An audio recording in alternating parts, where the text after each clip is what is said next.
So ఈ రోజు మా యానివర్సరీ కదా, సో మా అక్క వాళ్ళు వచ్చిళ్ళు, పిలిచినాం, కేక్ కట్ చేసేసినాం, వంటలు చేసిన. ఇది వచ్చేసి బాస్మతి రైస్ బగారా చేసిన. కొంతమంది అయితే బగారా అంటే ఏంటిదంటారు. ఇది వచ్చేసి చికెన్ దగ్గర కొనిన ఫ్రై కాదు, దగ్గరికి కర్రీ లాగా. ఇది వచ్చేసి సూపు. సో ఇప్పుడు అన్నం పెట్టుకొని తింటా. బగారా రైస్ అంటే ఫ్రైడ్ రైస్ అని. ఫ్రైడ్ రైస్ ఎందుకు అంటే బగారా మసాలాతోటి ఫ్రైడ్ రైస్ అని నాలుగు అర్థం కాని వాళ్ళకి అదే కదా. ఏమో బగారా అంటే తెలియదు. బిర్యానీ రైస్ అని చెప్పి తింటానా. నేను అప్పుడు 6ంటికి తిన్నా, అందుకే కొంచెమే పెట్టుకున్నా. ఇది కొంచెం అనుకుంటారు, నాకు కొంచెమే.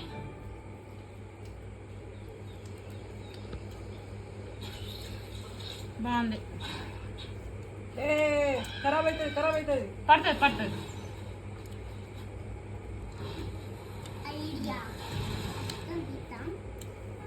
మంచిగా ఉంది. ఆచో బాయ్. సూపర్.